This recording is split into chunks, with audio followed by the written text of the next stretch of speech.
What is up? What is up? I am live and direct, November 22nd, the Sports Court. My name is Gregory Beatty, in the place to be. In the place to be. Skrilla is in the building. Gonna chop it up about this, about that. Of course, the Cowboys rolled. So, looking forward to seeing what we do this upcoming Thursday, Thanksgiving. This is the season to be jolly. You know, the Sports Court colors are green, green and white, green and black, whatever you want to make it, green and white. You got the Sports Court right here. You got court at the bottom right here. Somebody was asking me why we didn't have court. Court is actually at the bottom right here. You can't see it. It's under the judge's bench right there. Again, my name is Gregory Beatty. Glad to be here. Skrilla, am I live and direct, man, or what, bro? Come on now. Let's do this. Let's do this. Hey, but a lot going on in the sports world. A lot going on in the sports world, of course. And don't worry about the date on here. The dates, again, it's a few glitches in this computer. I'm in here right now. He's in there taking care of something. And I don't want to start getting too computer happy and start pushing a lot of stuff in here. So the date you see on there or the update or whatever, I'll change it later. I'll change it later until we get that worked out on here. But you know it's November the 22nd. You know I'm live and direct, in the place to be. Happy to be here. Like I said, once again, you listen to the Sports Court, the show where we keep it 100% of the time. Of course, I'm in here by myself tonight, so I'll be keeping it 100 by myself 100% of the time. And you can bet your bottom dollar on that. But, hey, what's going on? We have Ben Simmons. Ben Simmons going back to Philly tonight. A few tidbits before I get rolling here. Ben Simmons going back to Philly tonight. Of course, I know that's going to be a Rockers crowd, so really look forward to seeing how he handles that. He's been playing better as of late, looking somewhat like the Ben Simmons we expected him to be. Not all the way back yet, but of course he's coming back from back surgery, so it's going to take him a while to really get his footing back. But I like the way he's handling himself in interviews as of late. He's not shying away from the camera, not shying away from questions and things of that sort.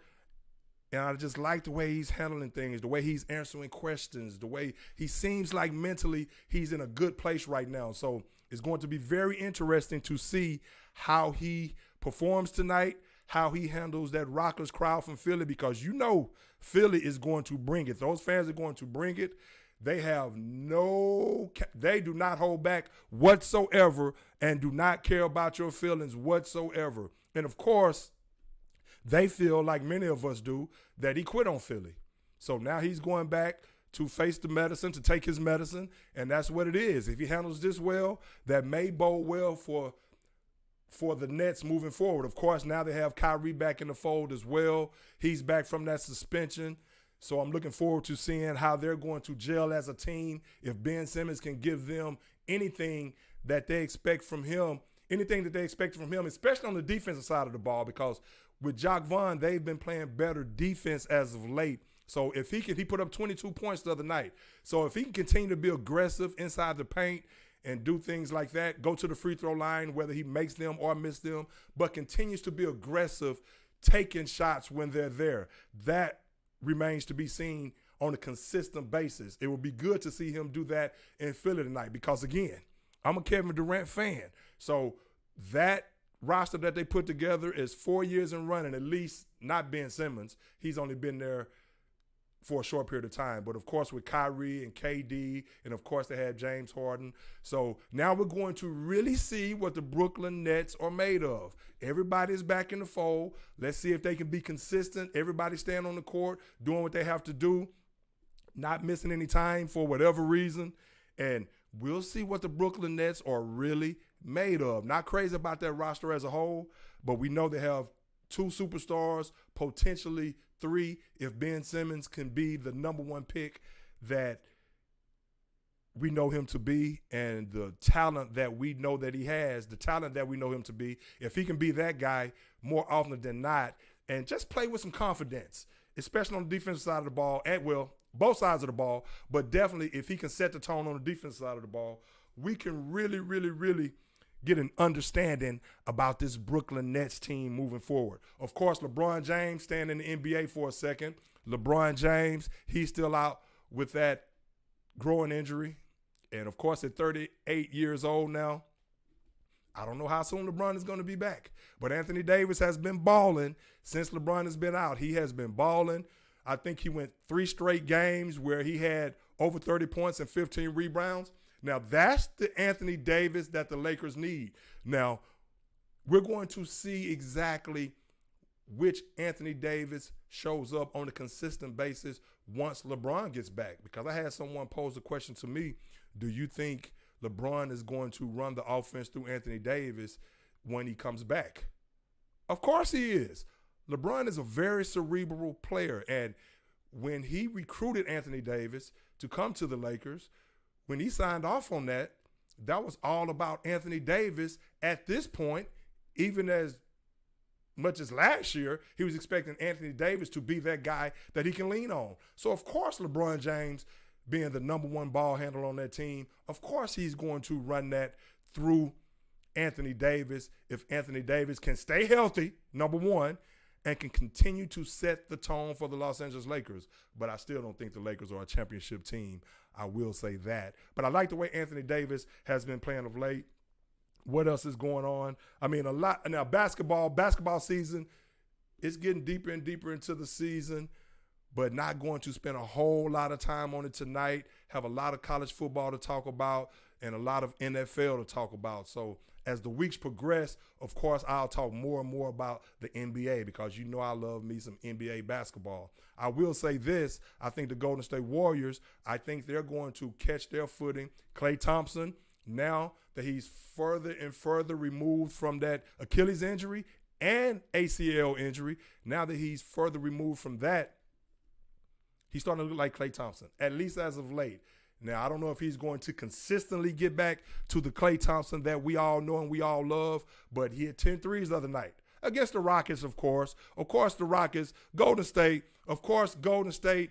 they set a record against the lowly Houston Rockets, who are putrid at best, young, talented. Again, I'll say this, not so much sold on the head coach. And that's how I honestly feel about that. As far as taking this team to the next level, and I've said it and I say it again, as far as holding them accountable and playing tenacious defense. Now, the Golden State set a record with 23 three-pointers between 3 players, Steph, Klay, and Andrew Wiggins. I mean, so Klay had 10 by himself. I think Wiggins had like 6 3-pointers or 7 3-pointers or something like that. And then, of course, the rest went to Steph. We know Steph is the greatest shooter of all time. But Klay is looking like Klay. Now, one thing I will say in watching that game about the Rockets, at least it seems like, now, you may say, damn, they gave up a lot of 3-pointers. Skrilla is in the building. What is up? What is up? What is up, man? The Sports Court, man. Number 1 already podcast sports show. Y'all check them out. What's up, my man? What's down, up? my Appreciate you. Appreciate you. Skrilla Riddler's in the building. Grade A Media, Grade A Radio. That's how we do it. You know, we scratch each other's back. You know what I'm saying? Clocking dollars. But, hey, I'll say this, my man. That's what's up. That's what's up. Appreciate you. Hey, but I'll say this. Klay, one thing about the Rockets in that game, they at least look like they were scrambling, trying to play defense, but you still gave up 23 3-pointers to 3 players. I think it was maybe, like 27 altogether, if I'm not mistaken, but I know 23 between 3 players. But the Rockets are atrocious. And I say that again, Jalen Green is going to be a superstar. I like Sengun. I like some of their players. Jabari Smith, he's going to finally at some point get rolling, I think. They're still trying to implement him into the system as much as possible. But I'll say this. If they can get this 7'4" guy from France, Victor Wembanyama, if they can get him, Now, if you're losing, I know they're not trying to lose. You would like to see some improvement. You will, especially on the defensive side of the ball. You would like to see that tenacity on the defensive side of the ball. And again, not making the same mistake over and over and over and over and over. And as a head coach, that should be the thing that really irks you the most is when a team, I don't care if they're young or not, they've been under this tutelage for a couple of years now. You should not be making that same mistake over and over. They're going to have to learn to play team basketball. And that's why I say, I hate to get in here and bash Silas like that because I wish the brother well. But for this team, with the talent they have, I think they should be a tad bit better right now. Again, especially paying attention to detail, and you have to hold these guys accountable. But I said I'll let to say this. Golden State, I think once they really get over that hangover from that championship, I think Golden State is going to be right there in the mix again as far as winning the championship. We know Golden State is going to be right there. And then, of course, we can talk about some other teams. The Bucks have gotten off to a great start. You see Giannis doing this thing, pushing the some ladder or something they had out there on the court when he was trying to practice after that Sixers game. He was trying to get some free throws in, and of course, the Sixers. What's your guy's name from the Sixers, man? That was up there trying to hold him back from doing this thing. But I'll say this: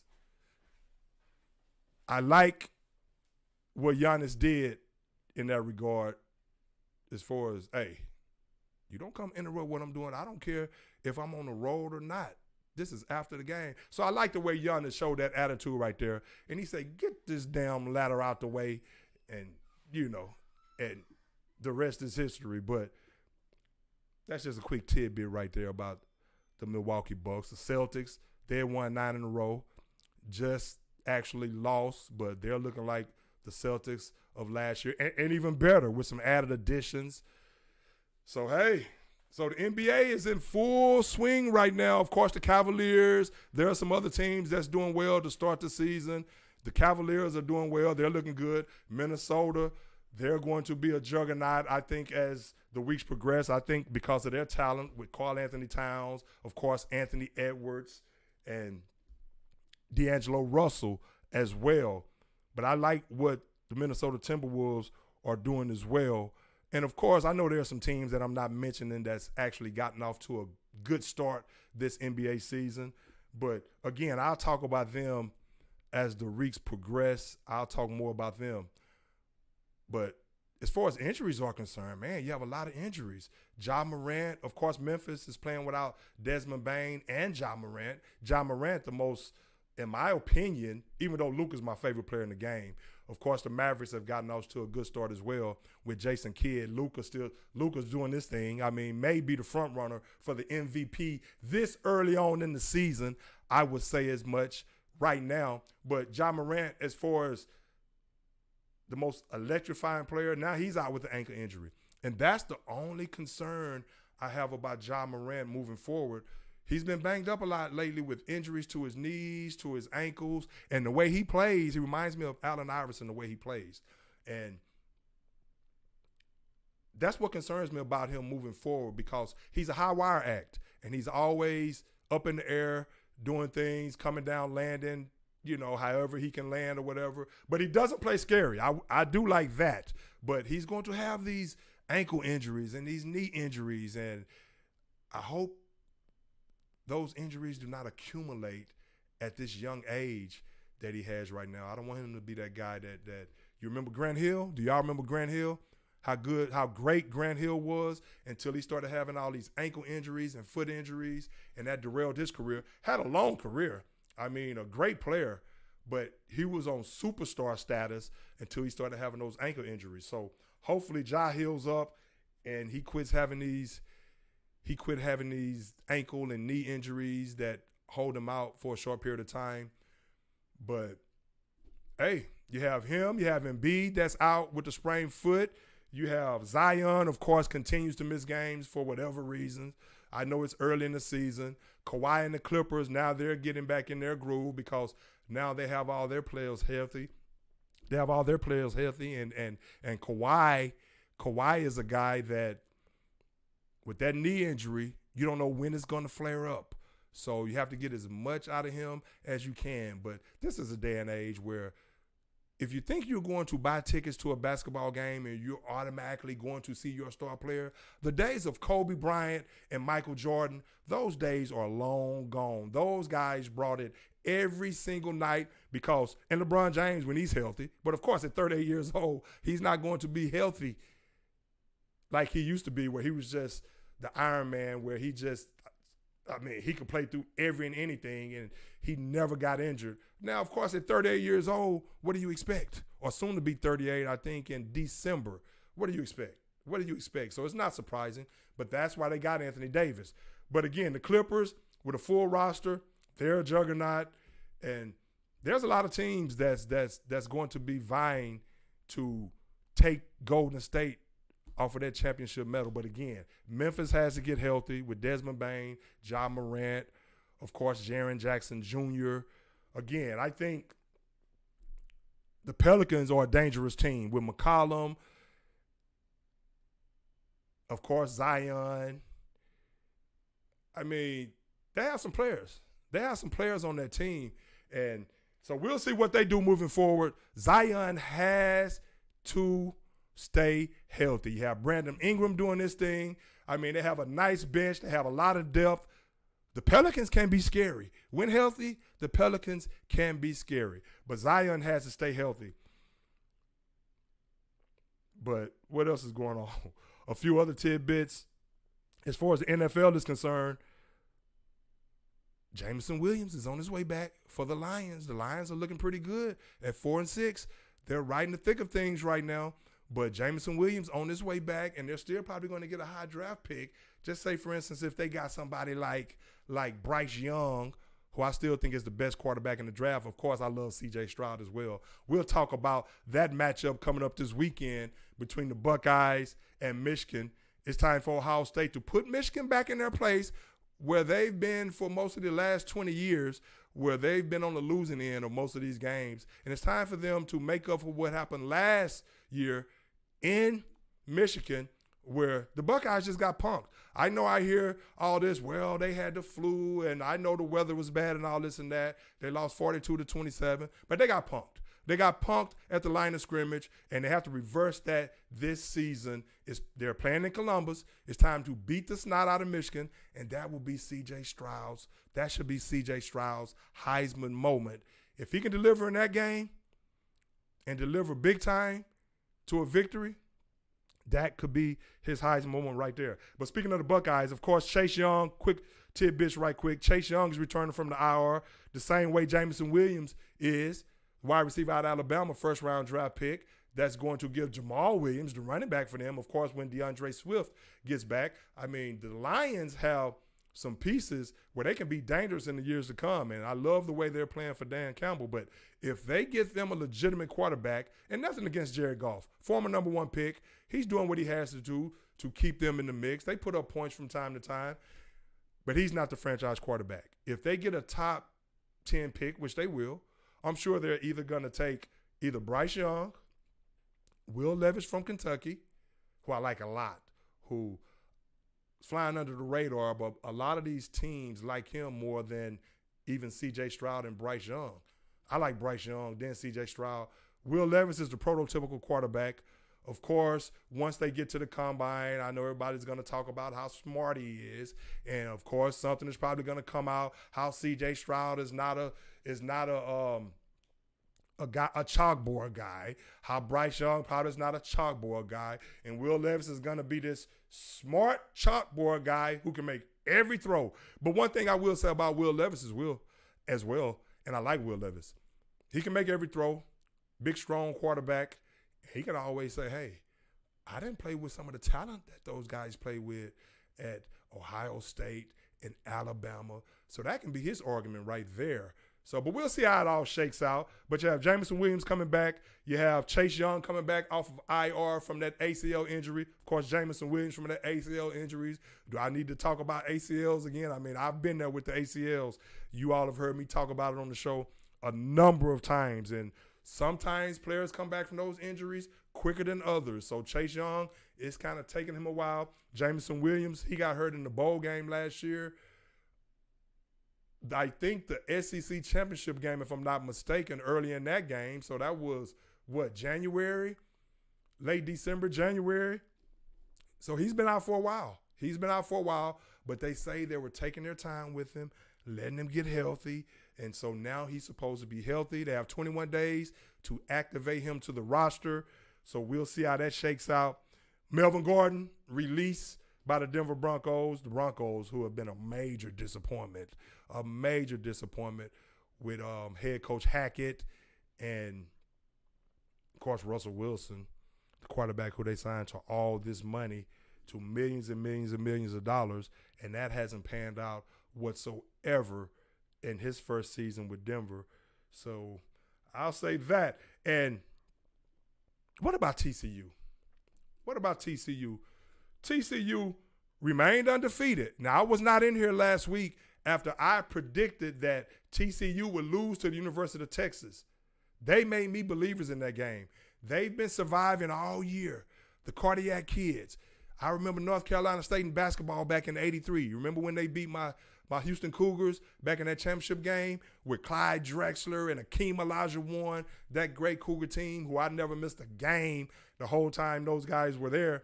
But North Carolina State were the Cardiac Kids, and all throughout that tournament, if people remember, they were finding ways to win. They were a team of destiny. And you know what happened? Jim Valvano, the late, great Jim Valvano, led those guys to a championship over the highly favored Phi Slamma Jamma Houston Cougars.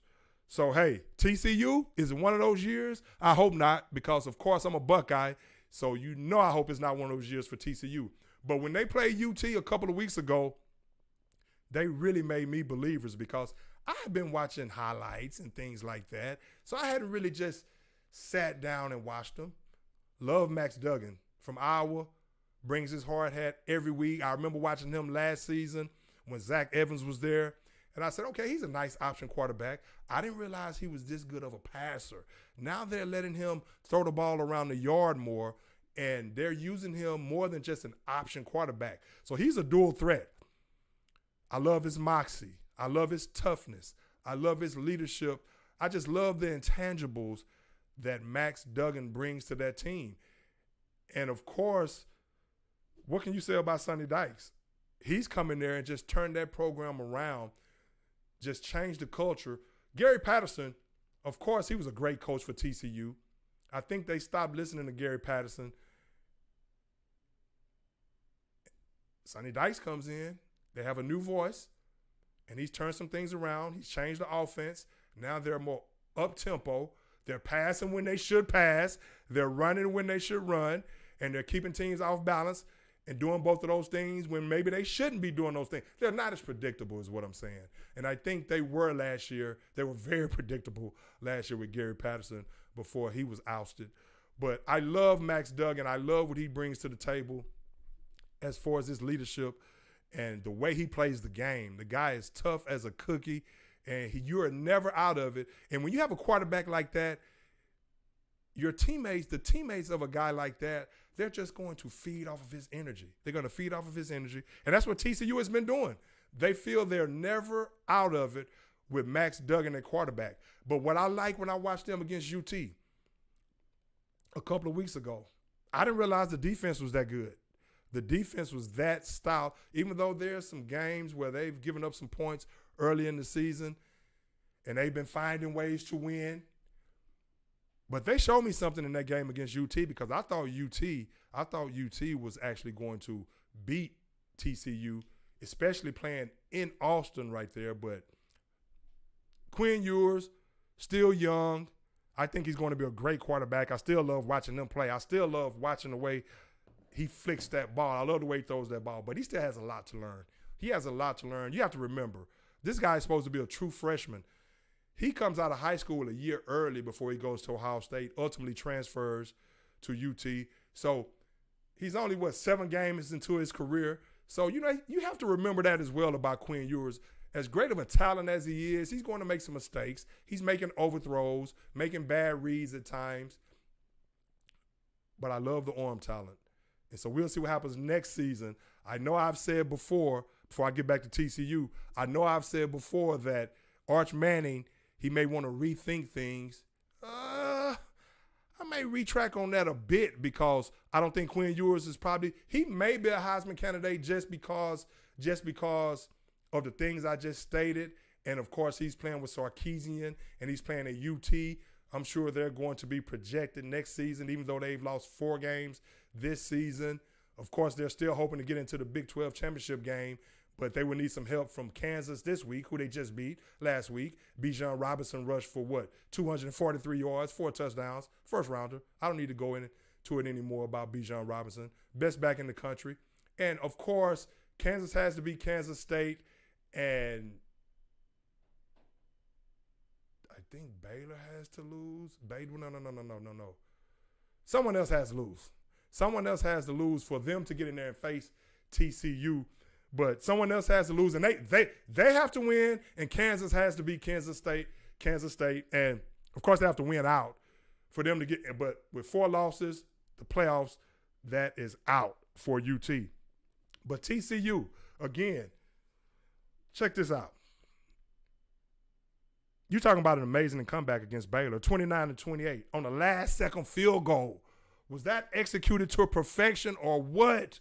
The way that went down. 22 seconds left, no timeouts, facing the 3rd and 7. They hand the ball to the running back, Amari DeMarcado, who ran into the middle of the field, getting tackled on the 23-yard line. 17 seconds left and ticking. Sonny Dykes calls bazooka. Bazooka is where you get your field goal unit. The field goal unit sprints on the field, and the offense sprints off. I remember when I was at Ohio State, I used to practice that all the time. Sonny Dykes says, what amazed me was how smooth it went. I mean, it was executed to perfection. And he said they have been practicing on it every Thursday or every day, but that's one of the main things they practice on is bazooka. Getting the field goal unit on the field, getting the offense off the field in situations like that. But what a risky move right there. I'm talking about with your playoff chances hanging right there, hanging on a limb. Your playoff chances hanging on a limb right there. You're ranked number 4, and you do that, and it actually works. I mean, Griffin Kell nailed a 40-yard field goal. Ice water in his veins right there. What a great job by him as well. So, hey, TCU is right there in the mix, ranked number 4. Now, the NCAA rankings comes out tonight, and I'm sure it'll be the same for, of course, it will be, hey, Skrillerilla. I'm sure it will be Georgia, who's the best team in the nation by far, in my opinion, up to this point. Georgia, Ohio State, Michigan, TCU.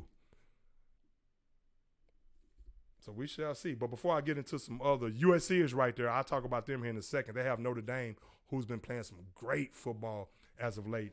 They have them coming up here soon. Actually, this upcoming weekend, they have Notre Dame coming up.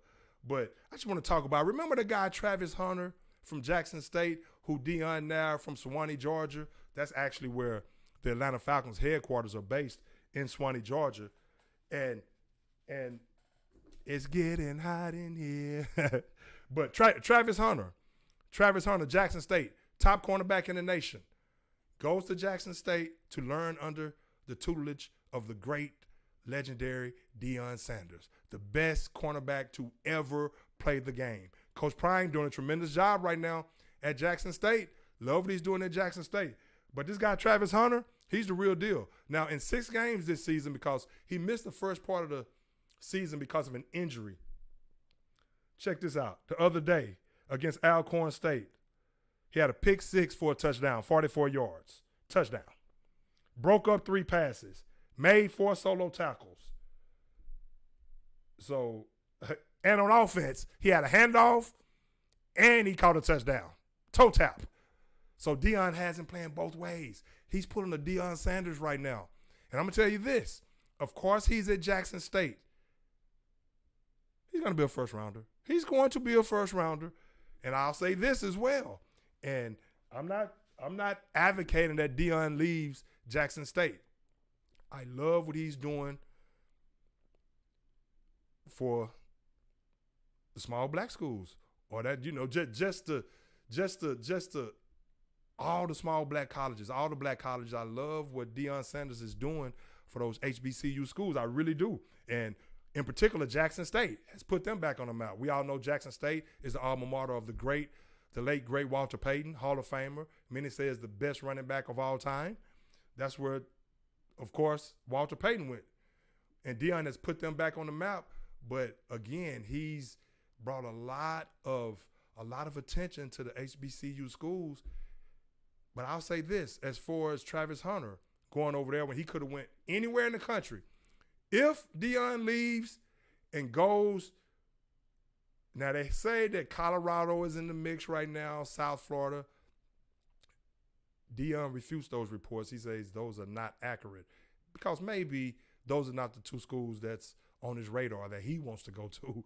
But I guarantee you this, if something opens up in the SEC or with one of these blue bloods and Deion votes, say for somewhere, just say if something Auburn. I don't know if Auburn has picked their coach for next season yet, but Auburn or who knows what's going to happen after the season. And Deion says, okay, you know what? He's already said that he's going to entertain it. So you might as well forget about that. I mean, he kept it real in that regard.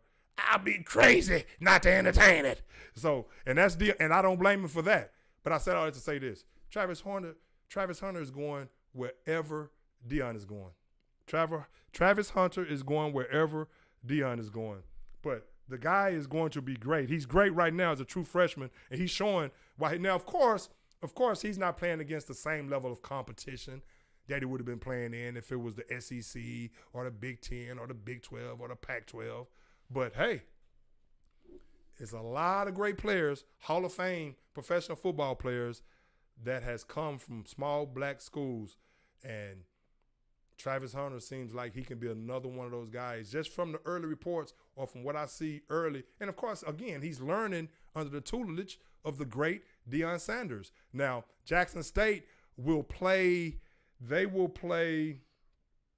either Southern or Prairie View on December the 3rd in the SWAC Championship. PV, that's where my parents went to school. A lot of my friends, a lot of family. PV, right here in Texas. Prairie View A&M. So I like what PV is doing. PV is looking good. PV has turned that program around. I like that. But speaking of freshmen real quick, before I move on and talk about SC and a couple other college games from this past weekend and look ahead to this upcoming weekend, before I get to some NFL, again, you're listening to The Sports Court. I'm Gregory Beatty, the show where we keep it 100% of the time. But this freshman from LSU, Harold Perkins III, wow. You see how I just raved about Travis Hunter at Jackson State? This guy at LSU, who's right here from Texas, Cypress Park, 5-star recruit, he's a superstar. Had 4 sacks in one game. I think it was against Arkansas. And think about it. They have Malik Hornsby. A lot of you all don't know Malik Hornsby. He's going to be the starting quarterback for Arkansas next season when their starter was out with an injury. Malik Hornsby played at Marshall. I broadcast some of their games when he was there at Marshall with Devon Achane. And when I'm telling you he's an electric, talented quarterback, Arkansas has their quarterback of the future, at least for the next couple of years. I think he's maybe a redshirt sophomore or a sophomore right now. But he was no match for Harold Perkins III, who had 4 sacks, who just wrecked shop. And he's been wrecking shop the latter part of this season. But the guy is special. Where's number 40? Comes off that edge like no other. They say when he first signed with LSU, this is how explosive and how athletic he is. They list him at 6'2", I think like 225, 230. But he's an All-American. He's a top 5 draft pick after his junior season if he stays healthy. And I don't throw that around lightly. I really mean that. Remember I said that about Chase Young, but I can go on and on about the players that I've said that about, and it's actually happened. And we'll talk about another high draft pick, a number 2 draft pick for the Jets. We'll talk about that later on how he shouldn't have been that number 2 draft pick, and that should have went to Justin Fields behind Trevor Lawrence. We'll talk about that later. If we have time, we'll talk. We'll delve into that later. But Harold Perkins III, when he signed with LSU, you know, the LSU strength and conditioning coaches, because I remember when I was at Ohio State, they did the same thing. They send us a workout regimen, workout plan, weights, off the field, sprints, things of that sort. So that's what LSU did with him. So a week after they sent him this information, he had to test in the 20-yard shuttle. His time, 4.1 and a 3.9. Both of those times, excuse me, that 4.1 would have been the fastest time of any linebacker in last year's NFL Combine. We're talking about a true freshman right here. That would have been the fastest time. Then he ran a 3.99. That would have been the fastest time the second fastest time of any player at the Combine. We're talking about a linebacker right here. This is how special this guy is. And the only other player that ran a 3.94 was Zion McCollum, a cornerback. I think from Sam Houston, if I'm not mistaken. But that's how explosive. I just said all that to say that's how. If you haven't watched Harold Perkins III play for LSU, who has 2 losses, now that Tennessee loss may hurt them as far as getting in there with 2 losses as far as the playoffs is concerned. We'll talk about that here in a second. But if you haven't watched Harold Perkins III play yet, woo, man, you talking about Von Miller II, wearing number 40 like Von Miller? He is this guy wrecks shop. He is the real deal. So I'm really looking forward to watching him play these next couple years in college because, of course, you have to stay through your junior season. So, hey, but USC is right back in the mix now with that Tennessee loss, which I'll talk about in a second. Well, not too much to say about that other than Tennessee, they got blasted 63-38 by South Carolina. South Carolina, who you never know. That's why I said a couple of times earlier this season, South Carolina was disappointing because they can always come out and play with anybody when they want to or from time to time. Spencer Rattler, now he's looking like the quarterback that he looked like when he first entered Oklahoma, when he got himself into that Heisman Trophy talk coming into this season and before last season, I think it was. But when he first arrived at Oklahoma and started playing, in Oklahoma, now Spencer Rattler, at least as of late, is looking like that quarterback, the Spencer Rattler that we thought with that confidence, making all the throws. Tennessee, great season. Great season. Josh Heupel really has those guys playing at a high level, has truly turned that culture around. I hate the fact that Hendon Hooker blew his knee out. Again, another ACL injury.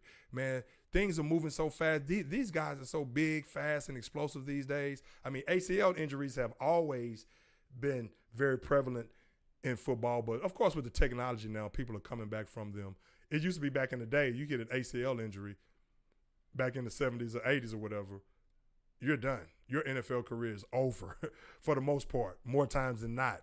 But Hendon Hooker, sorry to hear that about Hendon Hooker, was having a great season in the Heisman Trophy talk, in the Heisman Trophy contention. Blew his knee out. I mean, so the rehab, when I see these guys go down with these ACL injuries, the first thing I think about is the long process that's ahead for them as far as the rehab is concerned, But stay tuned. Going to talk a lot of NFL. Going to talk about my Cowboys blasting the Minnesota Vikings. Definitely going to talk about that. Going to break down the NFL. Stay tuned. Don't go anywhere. You're listening to the Sports Court. I'm Gregory Beatty in the place to be. They call me the KID. Hey, but check this out.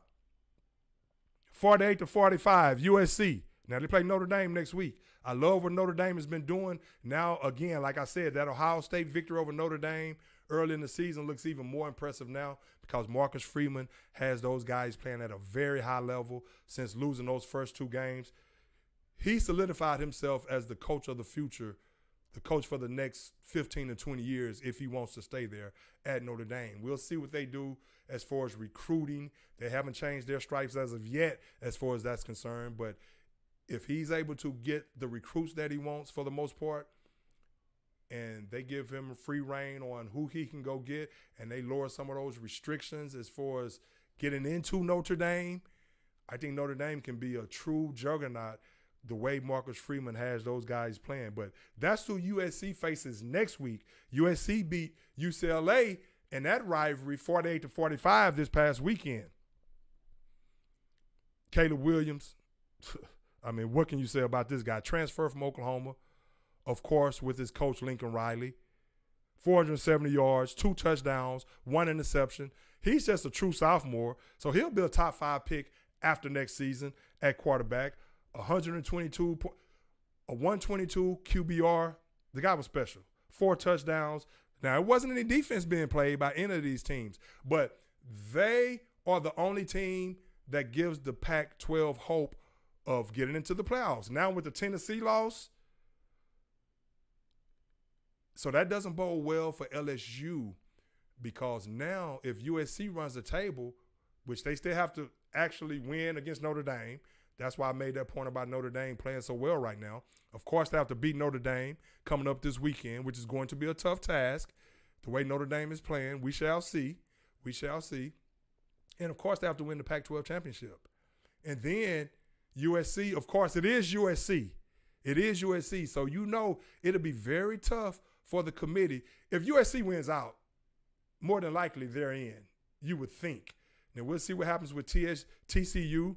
They still have to win out as well. But that doesn't look so well for LSU right now, because they were looking like a team that could actually get in possibly with 2 losses, where it could be 2 SEC teams. Now with the way USC is playing, if they win out and the way TCU continues to play, that doesn't bode well for LSU getting in with 2 losses. A very talented LSU team who I actually put in my top 4 last week or the week before last. And a lot of that was based on the way they were looking at that time and just the overall talent that they have with Daniels at quarterback and just that overall talent. I'm not going to sit here and say that they're not. And you just heard me talk about some of the talent right there that's emerging in Harold Perkins III. That's why I put them in that top 4 based on the eye test. Like, okay, they can be one of the top 4 teams in the nation. Again, TCU really surprised me a couple of weeks ago. I love what they did last week. They just keep finding ways to win, so you can't count them out. I'll say it again, Max Duggan, love what he's about, love what Sonny Dykes is doing. So we'll see if TCU can continue on this path for the remainder of the season. If they do, they're in. Simple as that. Simple as that. But they showed me something against UT. I didn't realize they were that tough on the defensive side of the ball, or just that tough as a team. I said, TCU, they've been finding ways to win, but they're TCU playing in the Big 12. Okay, they're not going to play with Texas. And they showed me something in that game. So they have really made me believers. And again, I'll say it one last time. I believe in Max Duggan. You cannot count that guy out right there. Hard-nosed guy. Again, Tennessee lost to South Carolina. Hate that. Hate that. Michigan on a Jake Moody 35-yard field goal escaped that Illinois game. And I was actually pulling for Michigan in that game. Now, there was a part of me early on in that game was like, beat their ass. Beat them. Beat them. But then I thought about it. No, I want them to win. Come to Columbus 11-0. Of course, Ohio State played after that, the game after that against Maryland. I'll touch on that here in a second. I say, no, I want them coming to Columbus undefeated, 11-0, both teams 11-0, ranked number 2 and 3. And let's see what happens. Let's see what happens. I hear the weather is supposed to be mild to actually pretty good for this time of year, 45 degrees, light wind. I think they say the wind is supposed to pick up maybe later on during the day. Hopefully it doesn't pick up. As long as it doesn't pick up early during the day, because that game is going to be at noon. They play that game at noon. It'll be 11 o'clock Central Standard Time. So hopefully the wind is not too bad at that time, because I want Ohio State. I don't want any excuses. I don't want any excuses for Ohio State. I mean that. I want them to be able to utilize their strengths, pass the football. I don't want all this wind like last season and snow and wet, and everybody's talking about the team had the flu, which I hear that was real. Like a lot of people did have the flu. But that's no excuse. They got punished at the line of scrimmage. But they have to be able to run the ball. But I'll talk about that in a second. Jake Moody, 35-yard field goal to win that game for Michigan. Actually had another field goal before that to bring them within 1. All-American kicker, Jake Moody, and he's big time for the Wolverines. I hope it doesn't come down. To, and Ohio State I like Ruggles as well for Ohio State. But Jake Moody is an All-American And I'll say this. I know a lot of people, Al Davis is not living anymore. You remember when Al Davis took Sebastian Janikowski in the first round years back, and people questioned that move from Florida State, big leg kicker.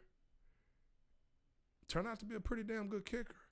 But I will say this, the way the game is played these days, I wouldn't be surprised with offenses moving up and down the field, then getting stalled at some point because of a great pass rush by some great defensive ends.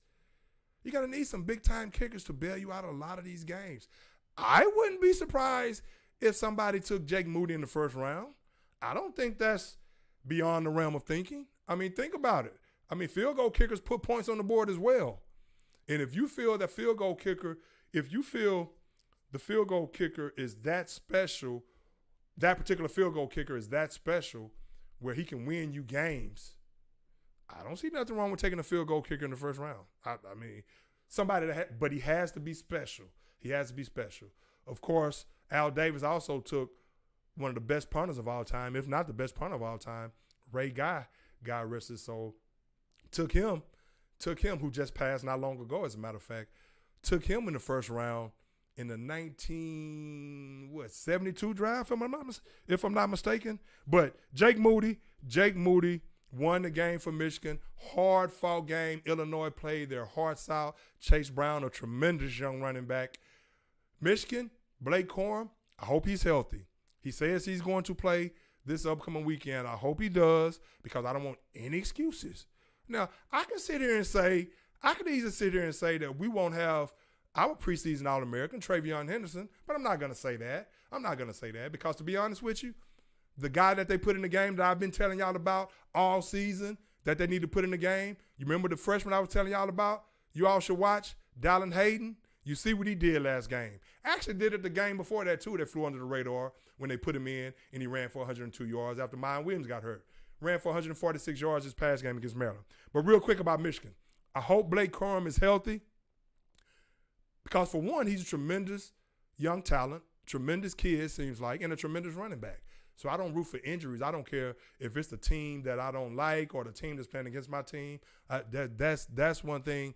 I don't root for injuries. Never have, never will. That's one thing I'm totally against. I want everyone to stay healthy. I wish everyone great health. And so I hope he plays for that sake and for the fact that I don't want any excuses. I hear as soon as he got injured with that hyperextension of that knee, oh, you may not play against Ohio State. Oh, that's not. They still have a plethora of running backs they can put in there. Ohio State is down to their third-string running back right now, Dallin Hayden. Hey, just win, baby. Play ball. So, Dallin Hayden. So Michigan will be in Columbus this upcoming weekend. Look forward to that matchup. I hope we beat the snot out of Michigan. But to be honest with you, I don't care about the point spread in Vegas, any of that. I don't care if Ohio State beats them by 20, by 25, or by 1. Just win. Now, I will say this about that game, and I'm not banking on this. I'm not hoping for this because Ohio State has to win. You have to win that game, and then you have to win the Big Ten championship to get into the playoffs, in my opinion. But the way it's going, with them being undefeated, them playing the number 2 team in the nation, Michigan playing the number 3 team in the nation, Michigan playing the number 2 team in the nation, the loser of this game can still possibly get into the playoffs with one loss. That's the way it's going. So it could possibly, depending on how that game go, it could possibly be 2 Big Ten teams in the playoffs. And depending on what transpires elsewhere the remainder of the season in the Pac-12 or with USC, of course, Tennessee is out now, Oregon is out now. What happens with TCU, of course, LSU, what they do in the SEC championship game against Georgia. I think of course, I know they'll be playing Georgia. I think it will be LSU against Georgia if all goes as planned. So we'll see how it all shakes out as far as the playoffs are concerned. But Ohio State, my Buckeyes control their own destiny, and it starts this weekend in Columbus. You have to control the line of scrimmage. You have to be physical at the point of attack in the line of scrimmage. Now, moving on real quick to that Maryland game with Ohio State, but before I move on to some NFL talk, moving on. What have I told y'all all season about the tough games that Ohio State is going to have? I said it's going to be Penn State. Of course, it's going to be Michigan, and it's going to be Maryland. It's going to be Maryland. And you playing in Maryland, a well-coached team. Tua Tagovailoa's little brother throwing the ball all over the yard. So the way that game went, it was not surprising to me whatsoever. Now, again, I like the way Ohio State found a way in the second half to really dominate and really clamp down and really hone in and get the job done. Now, that's the mark of a great team. They established the run game with Dallin Hayden. First half, Travion Henderson limping around, not hitting the hole, and it looked like the offensive line was not getting any push. But you saw Ryan Day at halftime said, we've noticed that the offensive line is not as bad as it seems right now. In this particular game, we don't think we're hitting the holes. So then you put Dallin Hayden in there, a guy that I've been telling you all about since the beginning of the season, like the second or third game of the season. It's not like I just told y'all about him last week when he ran for 102 before the Maryland game. He had a 100-yard game early in the season. But even before that, when I just saw flashes of him, remember when I came in here and said, when everybody was talking about Travion Henderson, who I'm not as high on right now, but I'm going to give him the benefit of the doubt. He has been banged up all season with that foot injury, but he doesn't seem like the running back, even when he's healthy, that, like I said last week, makes something out of nothing. Doesn't really make people miss. Do I have to go back and talk about Bijan Robinson again? Okay, I don't want to do that.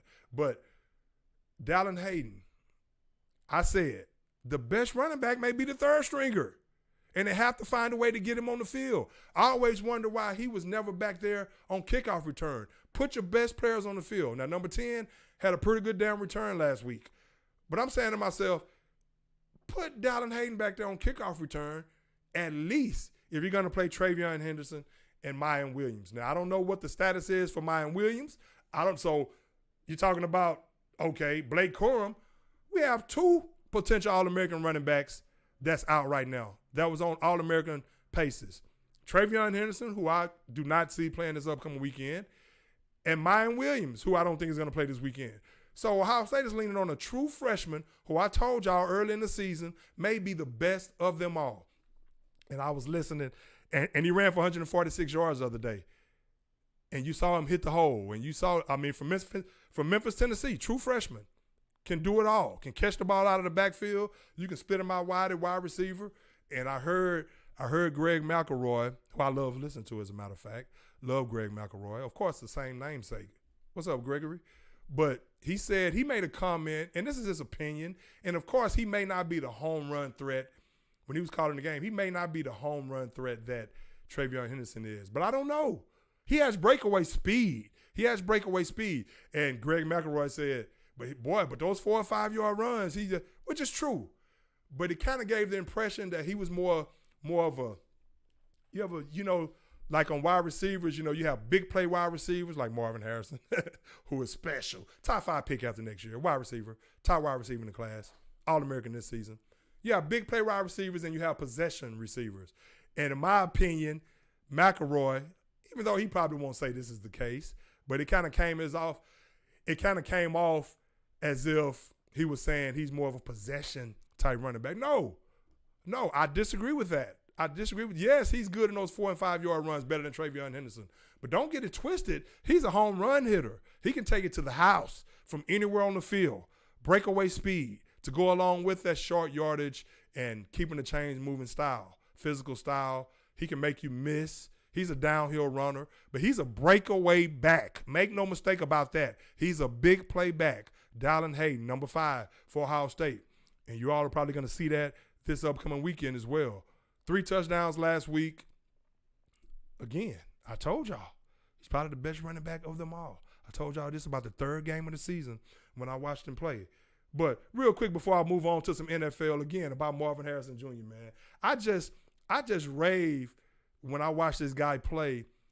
Marvin Harrison Jr., of course, the son of Hall of Famer Marvin Harrison. He catches everything in sight. Everything. And when I say he's a big play receiver, I'm talking about he can take the top at 6'4", 215, 210, 215, whatever he is, true sophomore. Can take the top off defense. Deep threat. Can run any route. In and out of his breaks. Quick, nimble feet. Make you miss. The guy is special. So, and I hope he's special this weekend. And if that offensive line, if they can establish the run game, and that makes it that much easier on C.J. Stroud to solidify that Heisman and toss that ball around to Ibuka and Marvin Harrison Jr., I swear I don't want any excuses about the weather this week. I want both of these teams playing on a dry field where they can utilize their speed and their talent that they have. And I don't want the wind like it was against Northwestern for Ohio State. Well, hell, it'll probably blow this down building over if you I mean, come on now. What's really going on? But so hopefully at 12 noon, everything is right there for the taking. And I think the Buckeyes are going to roll. I think the Buckeyes are going to roll this year. I really do. But moving on, is there anything else I missed on the college football tip? I don't think it is. Moving on to the NFL real quick. Of course, last night, the 49ers beat the Cardinals. Jimmy G threw for 228 yards, 4 TDs. Jimmy G, as much criticism as he takes, he always finds a way to win and keep his team in contention. And he's a guy that's led his team to the Super Bowl, to a Super Bowl, not a Super Bowl victory, but to the Super Bowl. 4th career game over 4 touchdown passes. Now you have Christian McCaffrey to go along with that great defense.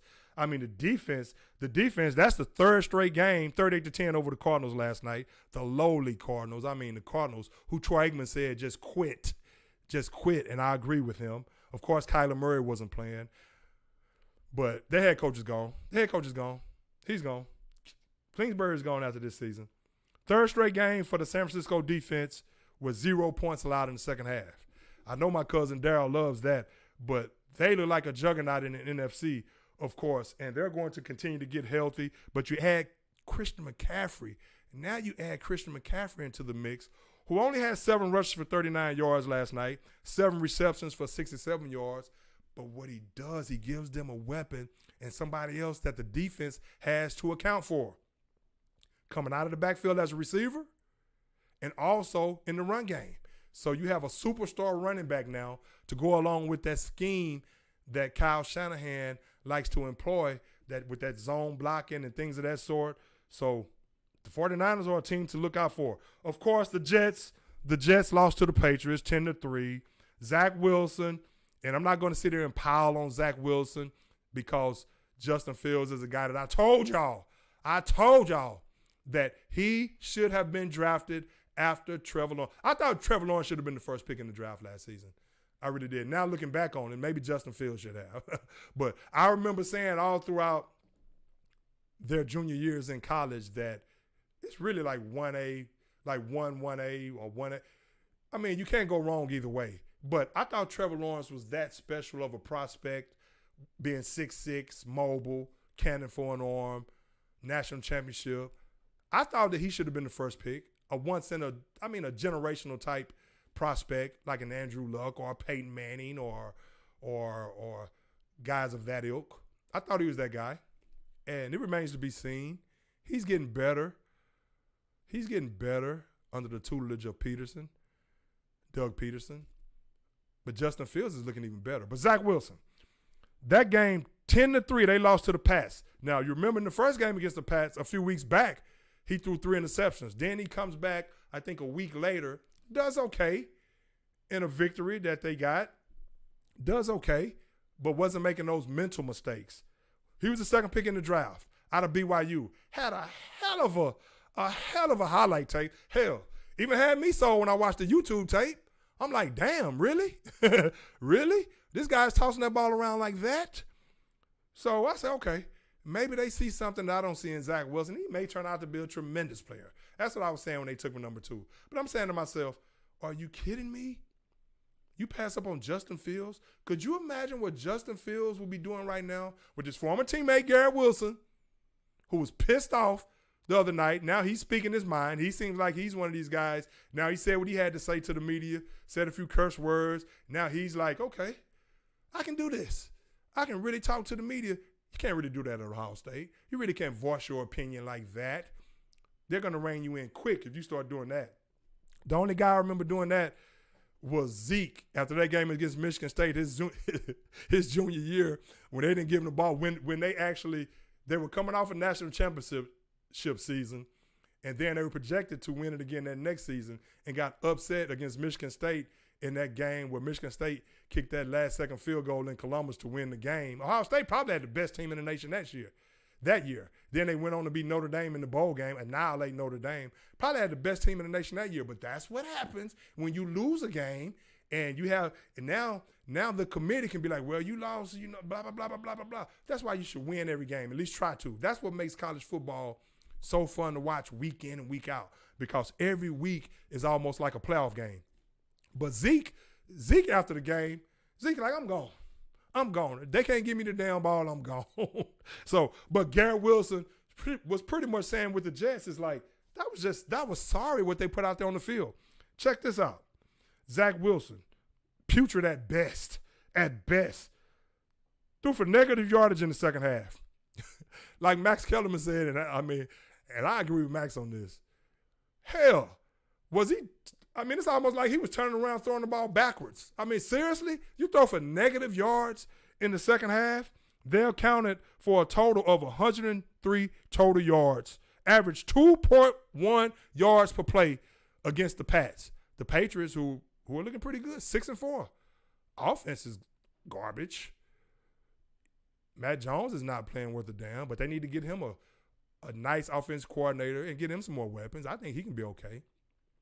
Zach Wilson, I'm not so sure. And then, after that putrid performance, again, Zach Wilson was hot after that game, and he let it be known too. But then after the game, they asked Zach Wilson about his performance, and did he feel that it hurt the defense or hurt the team overall, or did it affect the defense? He said no.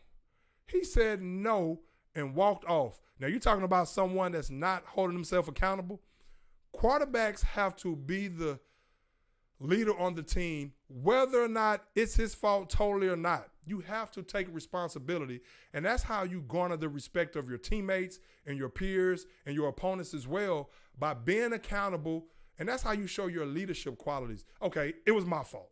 I can do better. I should have did this. I should have done that. He did the complete opposite. Very immature of him. Now, whether or not he should start next game, you know what? I'll say it like this. Well, first of all, let me say this again. Can you imagine them with Justin Fields? The Jets with that defense with Justin Fields, who's balling out for the Bears right now, and he's balling even though he's injured with the shoulder. I wish they sit him out at least for a couple of games, maybe the remainder of the season, but he's shown that he's their franchise quarterback. With their draft picks, they put some players around him. He's going to be special. Like I said, he's going to be special. Now, the injury to his non-throwing shoulder, before I get back to Zach Wilson, the injury to his non-throwing shoulder, I'm glad it's his non-throwing shoulder, but maybe you should rest him for a couple of weeks, because that's the only thing that concerns me about Justin Fields. He's running for 100 yards like he's a running back almost every game. Has over 800 yards during the season, I think, as a runner. And he's passing the ball well. He's a lot more efficient, making the correct reads. They're putting him in better positions to succeed. So I like what the coaching staff is doing as well. And they're letting Justin Fields be Justin Fields. But I don't want him to get injured. The best thing that's happening for the Bears, they're being competitive. He's showing that he's without a doubt the franchise quarterback. He's showing that he's without a doubt the guy that should have been drafted number 2 for the New York Jets. Rest him for a couple of games. Let him come in toward the latter part of the season, gain some more experience.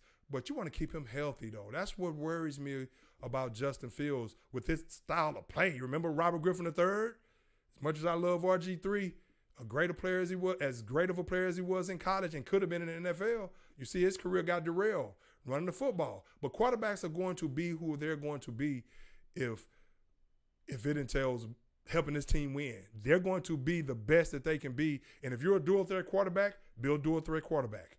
But I just hope they monitor him the correct way. Maybe even sit him out for the remainder of the season. Get your offensive line intact. Come back next season. You know you have your franchise quarterback at the helm, and you get You get your receivers going, you get your offensive line going. But I like the way the best thing is happening for the Bears right now, before I go back to the Jets. The best thing that's happening for the Bears is Justin Fields is showing that he's that franchise quarterback without a doubt, and they're losing games. And, of course, you say, well, you don't want to lose, but they're not going to the playoffs. They're losing competitive games is what I want to say. So you want to get as high a draft pick as possible. If you get the second pick, maybe you draft Will Anderson, who a lot of people are high on, the linebacker from Alabama. Haven't really seen him do too much this season. Maybe he's getting double teamed more often. I don't know. But from all accounts, Will Anderson is going to be the number 2 pick. The Bears get the number 2 pick. Unless it's an offensive lineman that you covet that's just a star and can start right away and be dominant and can hold it down for the next 10 years at left tackle, you go get Will Anderson. You solidify that defense, and that's how you help build a team around Justin Fields as well. So we will see what happens in that regard. But as far as Zach Wilson, as far as should he start this upcoming game, you know what? They're in a precarious situation with the Jets right now, because you have to remember, he was drafted number 2 overall. So I don't think it's Robert Saleh who's saying as of late, who's saying now that everything is on the table. We may start him and we may not. But you all have to remember, this is not just up to Robert Saleh. They drafted him with the number 2 pick. They have a lot invested in him. They already whiffed on Sam Darnold with the number 3 pick just a few years back. So I'm not sure if the Jets want to totally kill his confidence right now. Totally. Of course, what you do, you call him in the room. If you're Robert Saleh, you call him in the room and you sit him down and you tell him what you expect of him as far as the way he should act in the media, the way he should lead that football team, and the way he should hold himself accountable. You teach him how to do things, and hopefully he learns from it. Now, that happened last week. Now, if you come back and play him this week, obviously that means that you set him down, you talk to him, just like after that game where he threw the 3 interceptions. Then he comes back the next week, threw crazy interceptions too, just throwing the ball away, but not throwing the ball away, throwing it in play. Then he comes back the next week, and he's more cognizant of the fact that he can't do that. But then he regresses this week. So is he a guy that, is this something that they're seeing in practice from him? Like, because you can get to the game with him being in his second season and as bad as he's playing, is he someone in practice that you're seeing with all this arm talent and he can make every throw, and you know it's just a matter of time once he gets the mental to get on par with the physical? Is he somebody that's showing in practice that he can be a great player once that happens, once he elevates his mental? I don't know what they're saying in practice, but you have to remember, like I said, he was drafted number 2. So the organization, you know who's probably making that call? The owner and the GM. They're going to make the call on what you do with him moving forward. Maybe they give him another week to see how he responds, see how he handles things in the media when asked questions, win or lose. And maybe they see if he learns from that incident, if he learns from what happened this past weekend. Because if you just throw him to the dogs right now, you can lose him. You can lose him, and you may never be able to get him back. Now, again, if that's the case, that's someone, in my opinion, that's weak mentally. But the Jets, they have so much invested in him. It's easy for us to sit here and say what they should do with him. Oh, you should bench him. Oh, this and that. But he was drafted number 2. He's in his second season. You have a great team around him. Is he someone you want to help bring up to the level of how everyone else is playing? You have to remember, and I'm not comparing him to Terry Bradshaw. Terry Bradshaw was the number 1 pick out of Louisiana Tech in those glory years with the Pittsburgh Steelers. His first couple seasons were putrid. And they built a team around him. They built him up. Chuck Noll kept working with him. They had their differences. He was doing dumb things, making bad throws. Then it clicked. It clicked. He had great teammates around him. He had a great team around him.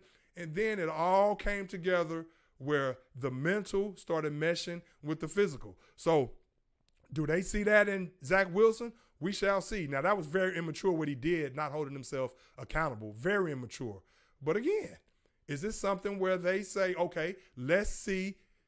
Is this something where it's almost like, okay, you're almost glad that happened? Now you can really see what he's made of. You can really see how he responds after the fact, if he learns from it. I mean, so, hey, we'll see. We'll see. But that was very immature by him. So the Jets have the Bears next week. And I don't know if Justin Fields is going to play. I wouldn't play him if I was them. Again, sit him out for the next couple games. Let it show. Not just his shoulder. The guy has been carrying the load for the Bears these last number of weeks. He's like, okay, y'all get on my back.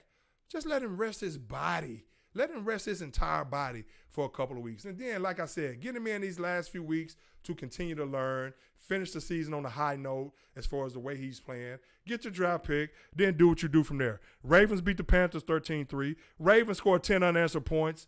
And so the Pats have the Vikes next week, who I'll talk about in a second with my Cowboys. But the Ravens defense, man, and Lamar Jackson, if anyone is looking for Lamar Jackson, now they won 13-3 over the Panthers. Scored 10 unanswered points in the fourth quarter. Lamar Jackson led the way with 240 total yards and a rushing touchdown. Lamar Jackson, if anyone is looking for Lamar Jackson, if anyone is saying, okay, let's say if he's going to earn this contract by throwing for 300 yards, that's not Lamar Jackson. He's not going to be this guy with all these gaudy numbers throwing for 3. But what he's going to be is that franchise quarterback that fits what the Baltimore Ravens like to do. And a dual threat quarterback who can take the ball to the house from anywhere on the field as a runner and can make all the throws. So if you're looking for him to be, well, he has to prove that he's not going to throw 300. And the Ravens don't expect that from him. They just expect him to win games, be dynamic, be that guy that the opposing team has to account for, they have to game plan for, they have to pay attention to. He's the most important player on the field and be that superstar. So he's not going to be, okay, he passed for 350, 400. That's just not his game. But he can beat you in a myriad of ways with his legs and his arm. So that's what the Ravens are banking on. And, of course, he is their franchise quarterback moving forward. And he's going to get that bag. You can best believe that. Sacked Baker Mayfield 4 times. So that defense and that running game, once that running game gets going, that travels well. Atlanta over the Bears, like I was talking about. And what about, speaking of Atlanta, the Falcons, what about Cordell Patterson? Cordell Patterson, who's probably 100 years old right now. Actually, he's 31. 103-yard kickoff return. Hey, Skrilla, he actually 31 years old, but in football years, the guy has been playing, man. He's playing at a high level. He's playing at a high level right now as a returner. They list him as a running back out of Tennessee, more so like a wide receiver. But now he's past Leon Washington, Joshua Cribbs in the record books. But I just had to give him a shout out, man. Cordell Patterson, anytime you kick the ball to Cordell Patterson, it's a chance he can take it to the house. The Eagles over the Colts, 17-16. Jalen Hurts did what he had to do to win that game. Capped it off with a late fourth quarter drive, go ahead 7-yard touchdown, finished with 86 yards. He's another guy that I put in the same ilk as Lamar Jackson, even though he has thrown for over 300 a number of times this season. And Lamar can do that. But that's really not his game week in and week out like a Patrick Mahomes. Jalen Hurts can do that as well. But they beat the Colts 17-16. And I'm a Cowboys fan. As much as I like Jalen Hurts, right here from Houston, I wanted the Colts to win that game. And I'll tell y'all this about Jeff Saturday. If Jeff Saturday would have won that game, and I was pulling for him too, I'm not going to get on into should he have gotten hired. I like Jeff Saturday. He got hired. It's not his fault. Hey, take the job. Do what you can. I mean, it's not his fault. Now, we could talk another day about what I mentioned a few weeks ago about giving other people opportunities, but that's a story for another day. As a matter of fact, the team they play next week, the Colts, the Pittsburgh Steelers, they asked Mike Tomlin about it. A reporter asked Mike Tomlin about what did he think of the hire. Mike Tomlin didn't fall for the bait. He downplayed it. Now, you say something, he should have spoken. Nah, Mike Tomlin said, hey, I like Jeff Saturday, like his personality, like his leadership qualities, and I wish him well. I'm not going to get into hiring practices on should they have hired this coach or yada, yada, yada. He diffused that. He killed that off immediately. Don't try to get him to say something for some bulletin board material. Colts play Pittsburgh next week. Or you can say, well, look at Mike Tomlin. Well, Mike Tomlin said this, and he's a black coach. Mike Tomlin say, no, I'm not. I could care less about their hiring practices over there. All I know is I like Jeff Saturday, and he's a cool guy, and they hired him, so I wish him well. That's how Mike Tomlin was, and that's where I am with it. But I'll tell you this. If Jeff Saturday would have won that game, it still may be his job right now because he has those guys playing. I mean, I love the way he has the coach. He have the coach playing. I mean, I'm talking about the offensive line is playing like the offensive line that we thought they would be. The defense is playing better. They're really playing for him. And that's why I say, man, people talk about, oh, this resume and this. Man, can he play? Can he coach? Hire the guy. I mean, quit with all these politics and all this dumb shit. I mean, and that's another reason why I'm pulling for Jeff Saturday. For that very reason right there, to show that it's not all about, oh, what's on paper. That's a bunch of baloney. Man, can the guy coach? What did you see in this guy that can help your team get to the next level? Okay, yeah, some other people that should have gotten opportunities. Again, we could talk about that another day. But I'll tell you this. If Jeff Saturday would have won that game against Philadelphia, a team that was 8-1, best record in the league, if he would have won that game and went 2-0, you might as well, you almost can take the interim tag off of him now for the most part. Well, but if he would have won that game, he would have been Coach Jeff Saturday, not interim Coach Jeff Saturday. And it still may end up turning out that way. But going 2-0 and beating the Eagles, I think not only did I want them to win for that reason, but also because, of course, that brings them closer to the pack with the Cowboys. Of course, the Giants lost this weekend. The Giants lost. The Lions over the Giants 31-18. Of course, you know the Giants play the Cowboys this upcoming Thursday. So that's going to be a game where the Giants, it's a division game.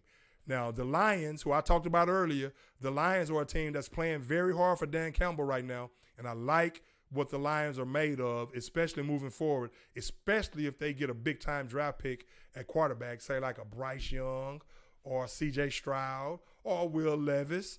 If they get somebody like that to go along with the running backs and, of course, Aiden Hutchinson and the defense, I mean, I love what the Detroit Lions are doing moving forward. And you saw they're 4-6 now. They're right in the mix. The Giants, now 6-3, coming back to the pack some. Never thought the Giants were a great team, but I love what Dable is doing. I love Saquon Barkley. Now they stymied Saquon Barkley. Daniel Jones, I still think you give him another season. His contract is up, I think, after this season. Now, if they can just find a franchise quarterback that falls into their lap, of course. But Daniel Jones is not as bad as a lot of people make him out to be. The guy doesn't have any weapons on the outside. They traded away Kadarius Toney. I'm still scratching my head about that one. It's not like you had a plethora of receivers, then you trade away last year's first-round draft pick. What's that about? But I love what Dable is doing, and you know they're going to be looking to redeem themselves at Jerry World coming up this Thursday. You know they're going to be looking to redeem themselves for sure coming up this Thursday. So hopefully the Cowboys can actually, again, stop the run.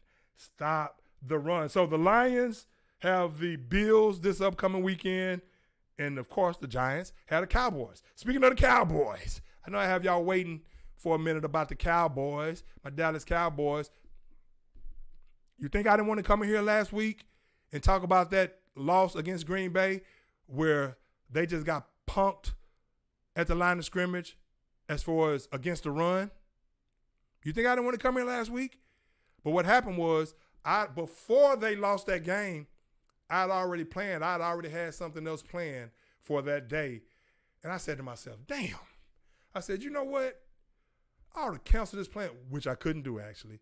I said, I wish I could cancel these plans just to go in there and talk about them damn Cowboys. Because y'all know my stilo. Win, lose, or draw, I don't care. If my team loses, I don't run and hide. I come and tell it exactly like it is. I tell you exactly what they did wrong, and I tell you exactly what they need to do to get better. I don't make any excuses for my team losing. Any. If you go back and check my record, that's the case with me. So I hated I couldn't come in here. But they redeemed themselves. So I don't want to dwell too much on that because when you go up against Minnesota, who I thought was a tad bit overrated, still a good team. I don't think they're what their record indicates they are.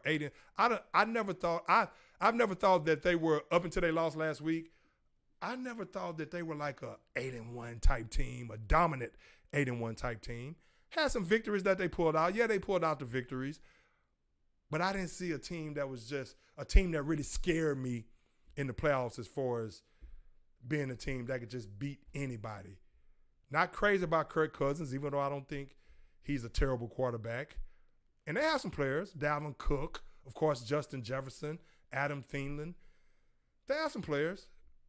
But it was just something that wasn't – they were not selling me that they were this great team, even though they were finding ways to win. And the Cowboys proved it. Now, some might say, well, okay, the Cowboys beat them 40-3. That was a one-off. It was dominant. And the Cowboys, really what it did for me, it solidified my thoughts that Minnesota is not really all that. They're a good team. They're not a great team. The Cowboys, they pulled themselves up off the mat after that drubbing at Green Bay. And I hate they lost to Green Bay and Aaron Rodgers.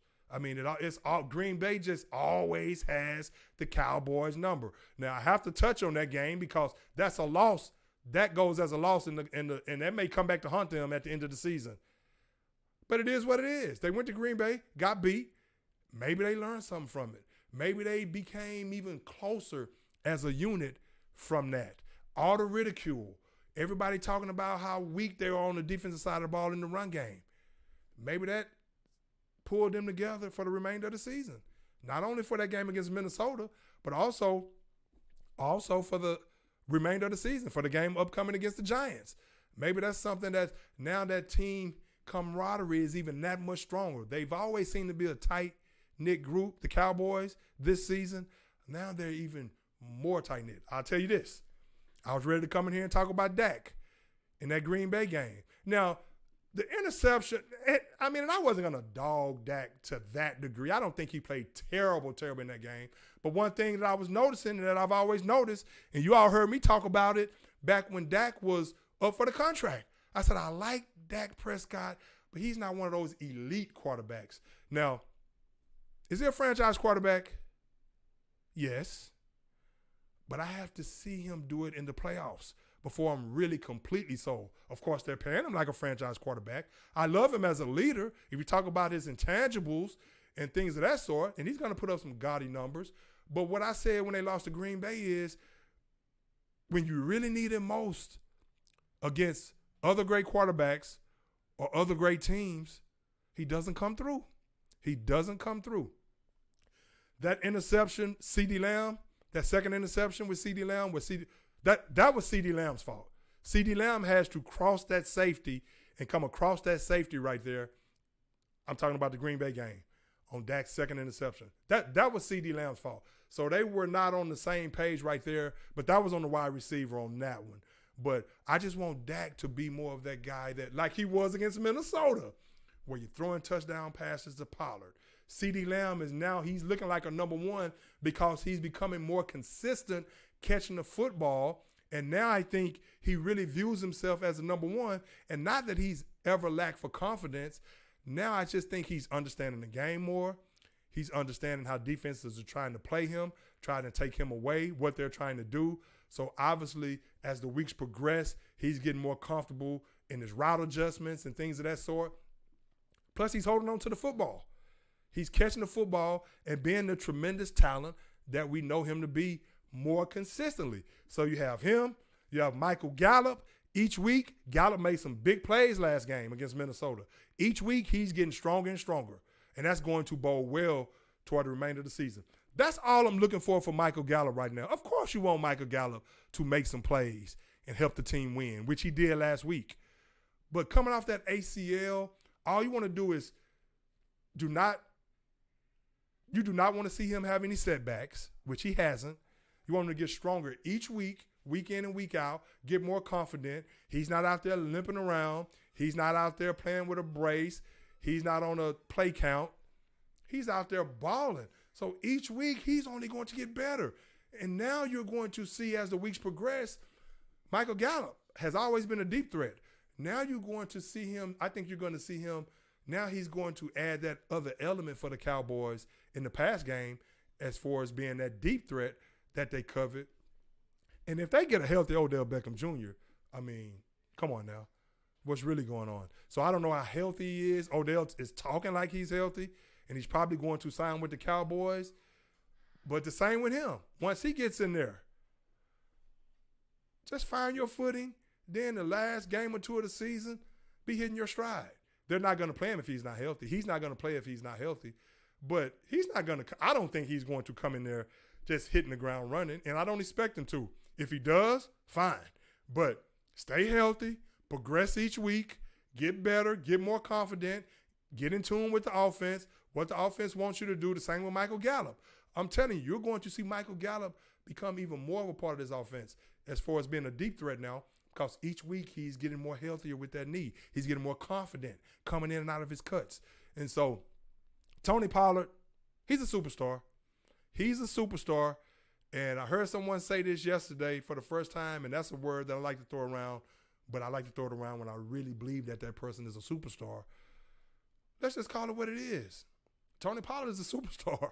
And I don't care if Zeke is the guy. Zeke, let me go to that game real quick. Zeke is the guy who came back from that knee injury. And I'm talking about the offense right now. Zeke is the guy who, here I go with these damn notes again. But Zeke had like 7 carries for 52 yards, something like that.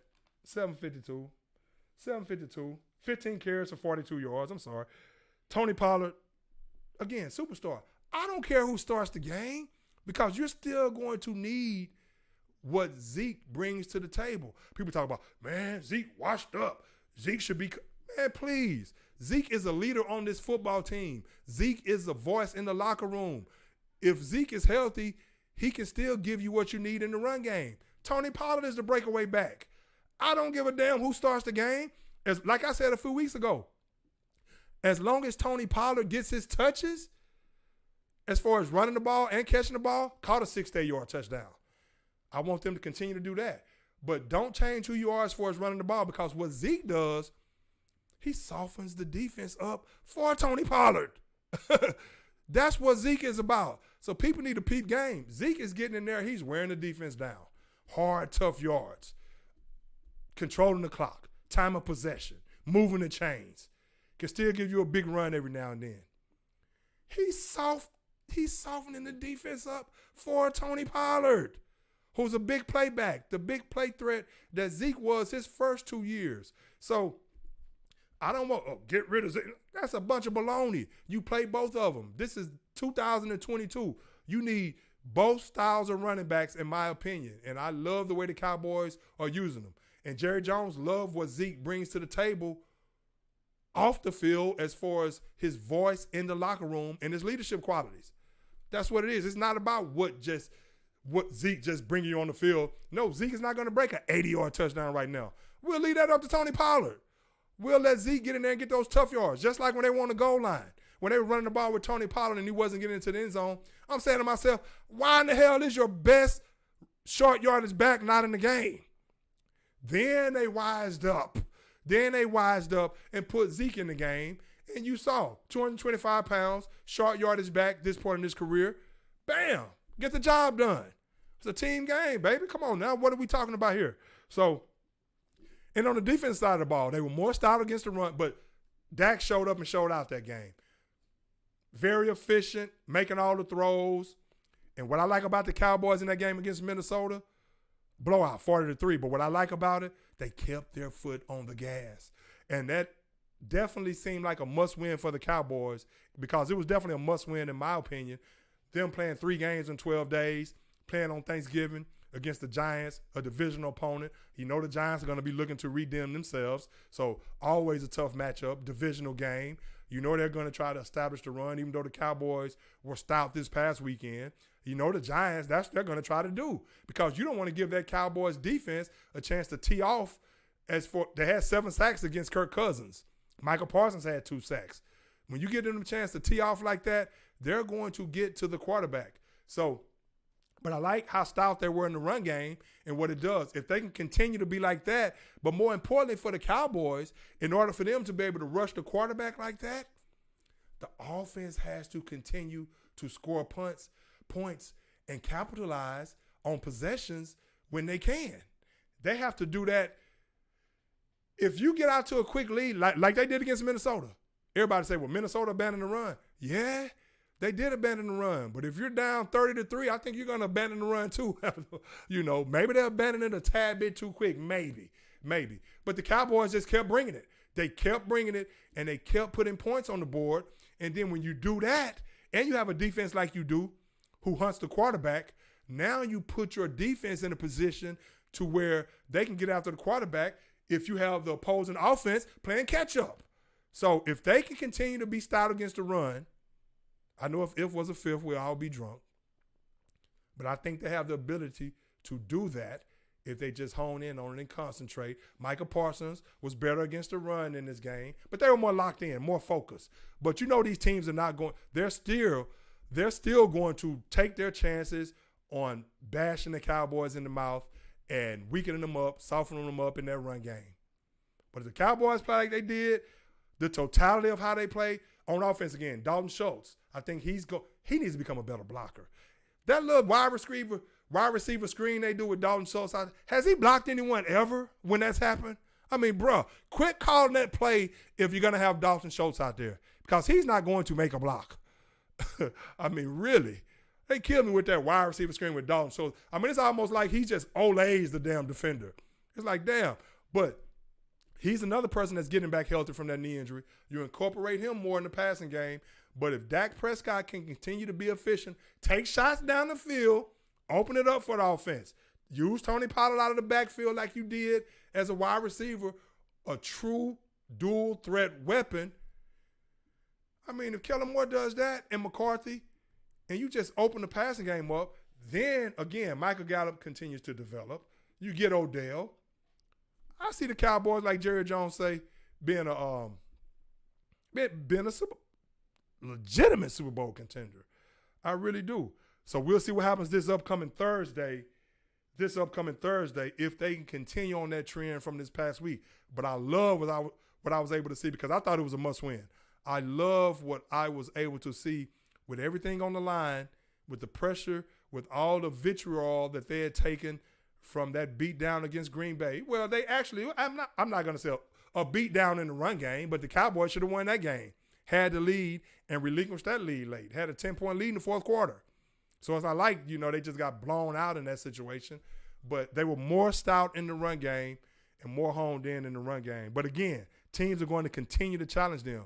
But when the Cowboys are clicking on, to sum it all up about the Cowboys, when they're clicking on all cylinders like that, on the offense side of the ball and the defense side of the ball, and you open the playbook up where you're taking shots downfield, you're getting Pollard the ball, you're still giving the ball to Zeke, letting them soften the defense up, control the time of possession, then you get after the quarterback the way you do with Micah Parsons and the rest of that defense. Oh, yeah.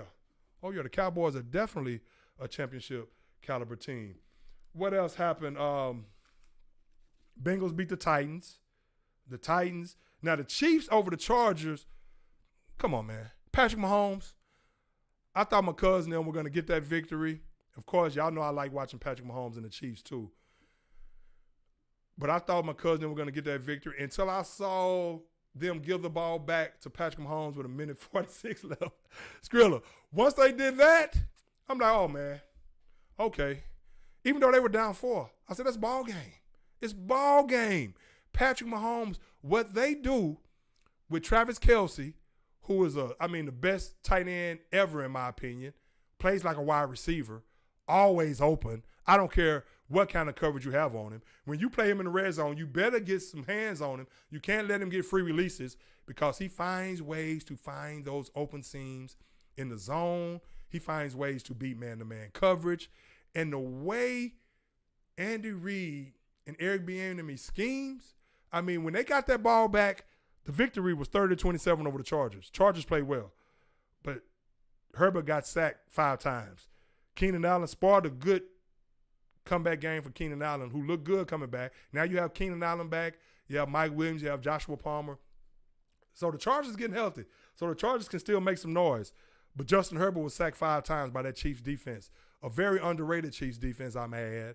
Very fast, fly around. I love what the defense looks like as well with the Chiefs. But Mahomes over 300 yards, 3 touchdowns. Leader in the clubhouse right now for the MVP. Josh Allen and the Bills. You can still say some things about Josh Allen and the Bills. The Bills, they were able to get that victory this past weekend as well, even though they hadn't been. They still have to get some players healthy as well. Greg Rousseau will be back at the end of the season to bolster their defense. So the Bills are going to be right there. Probably playing the Chiefs again. But the Chiefs, once I saw a minute 46 on the clock, even though they were down 4, I said, that's ball game. It's ball game. Because the way they scheme and the way they get players open and the way they take advantage of mismatches, and they were without a couple of wide receivers. Kadarius Toney was out. I think Juju was out.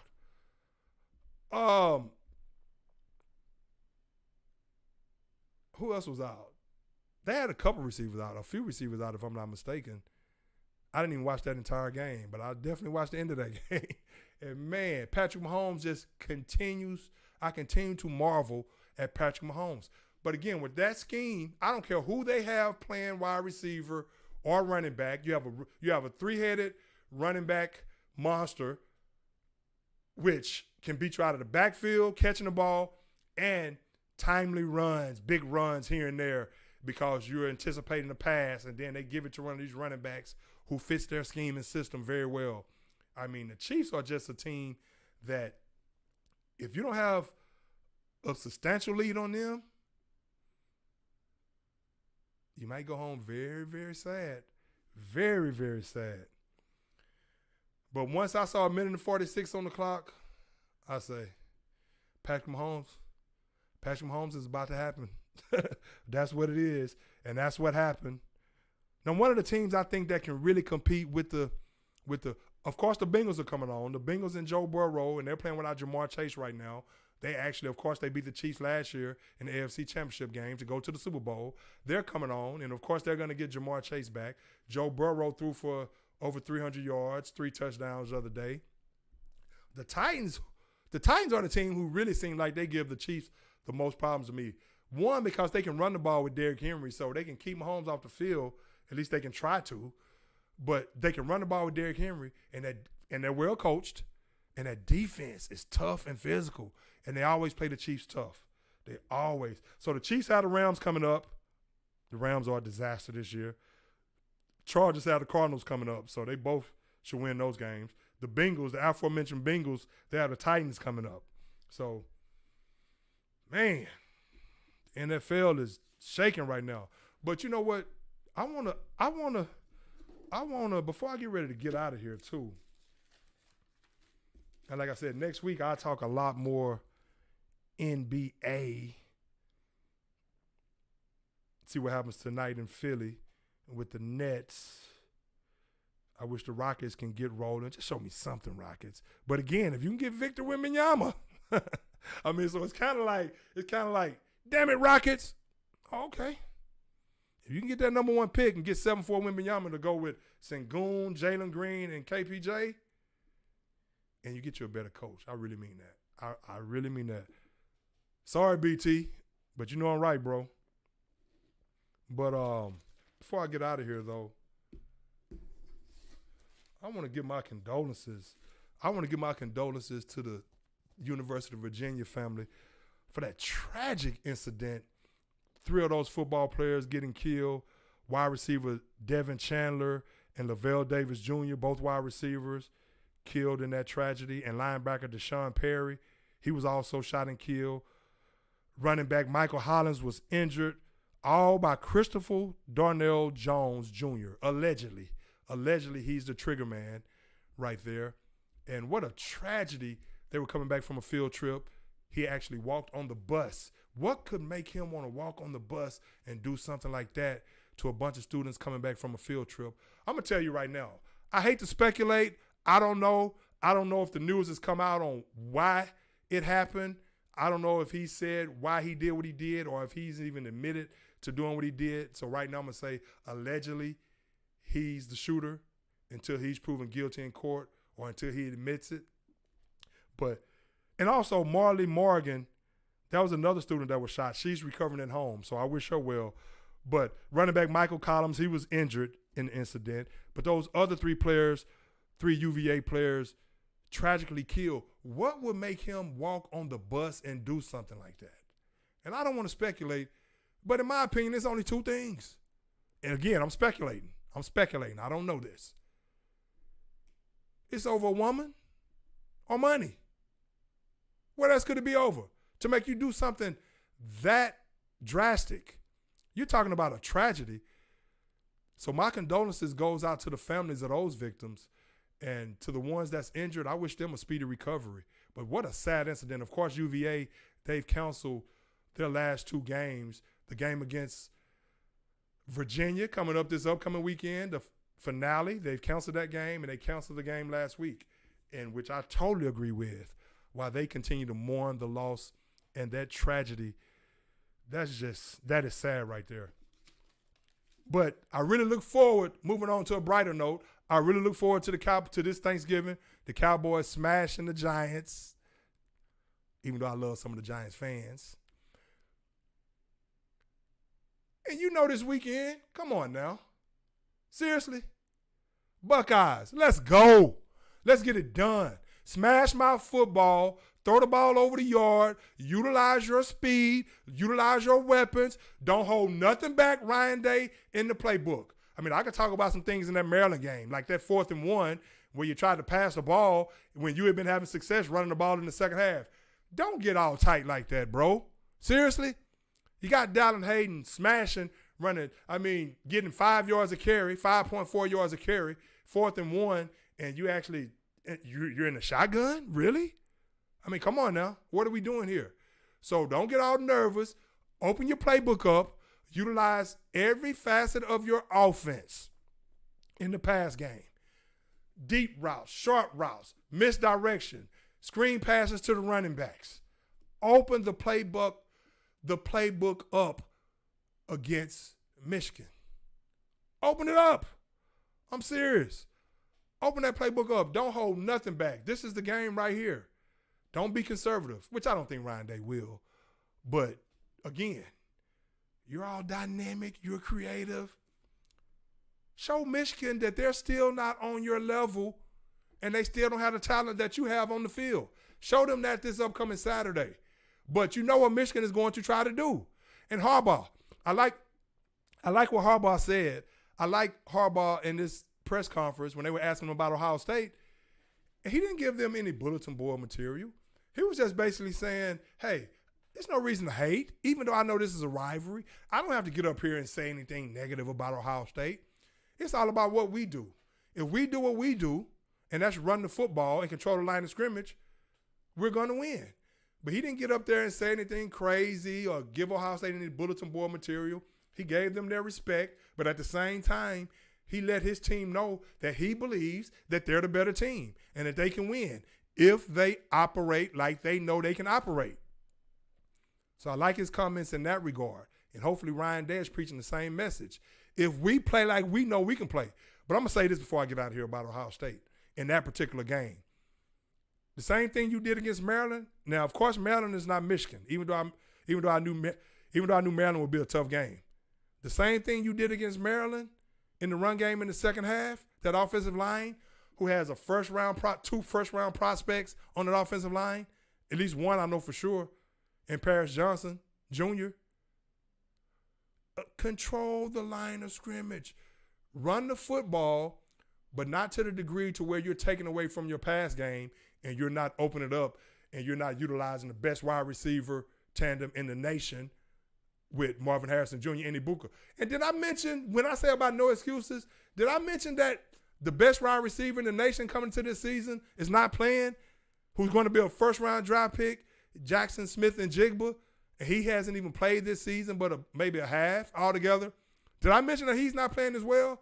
So I don't want any excuses from either team. I really don't. But you know Michigan wants to control the clock, control the line of scrimmage, so you have to be stout. And I know this goes without saying, and I know it's easier said than done. If Michigan is just stronger than you and tougher than you at the line of scrimmage, it is what it is. But you have to show some resistance, and you have to at least try to establish the run. And whatever you have to dig deep in your heart, in your soul, as an offensive lineman, as a team. whatever you have to say, I am not going to let this team punk us this year. Each man has to say that to themselves. And you have to go out there and show them that they're in your house. They're in your house. They're going to Columbus. They're in the shoe. Send their ass back home crying. I don't give a damn if you put up 50 against their ass. Send them home crying.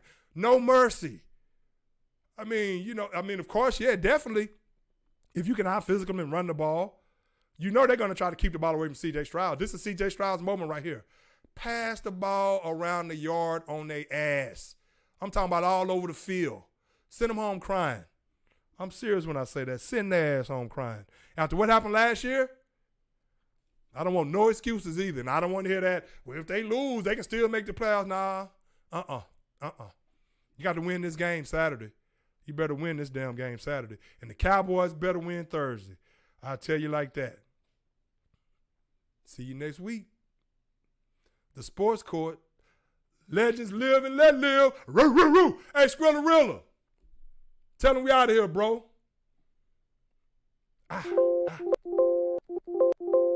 Hey, man.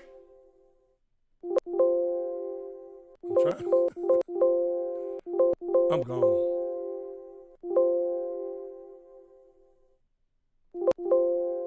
Hell, I'm pushing stop streaming. Out this motherfucker.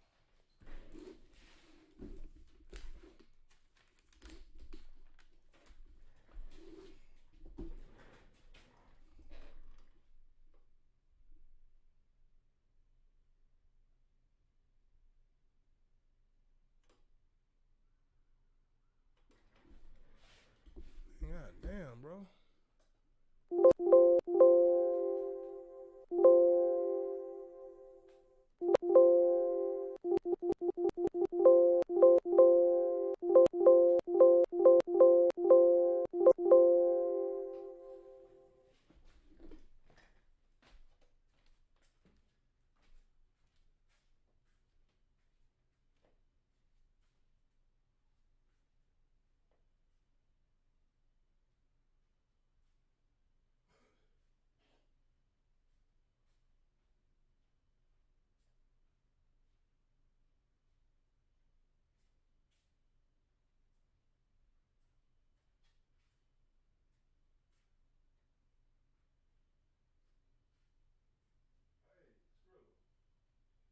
Why don't this thing stop streaming, man? I clicked it twice like you said. It ain't doing nothing.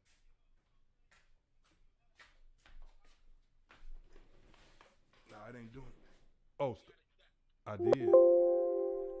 I pushed all that. What's that?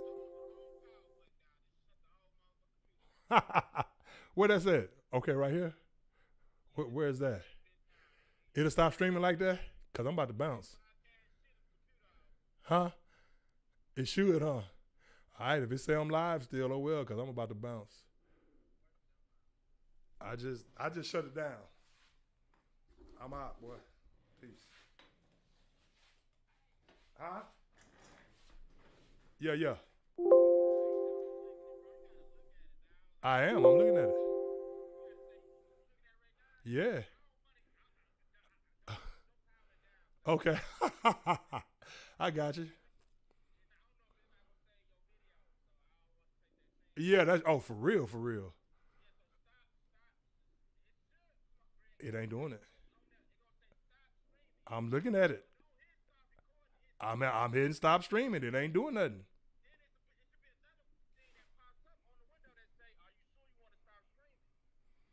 Okay.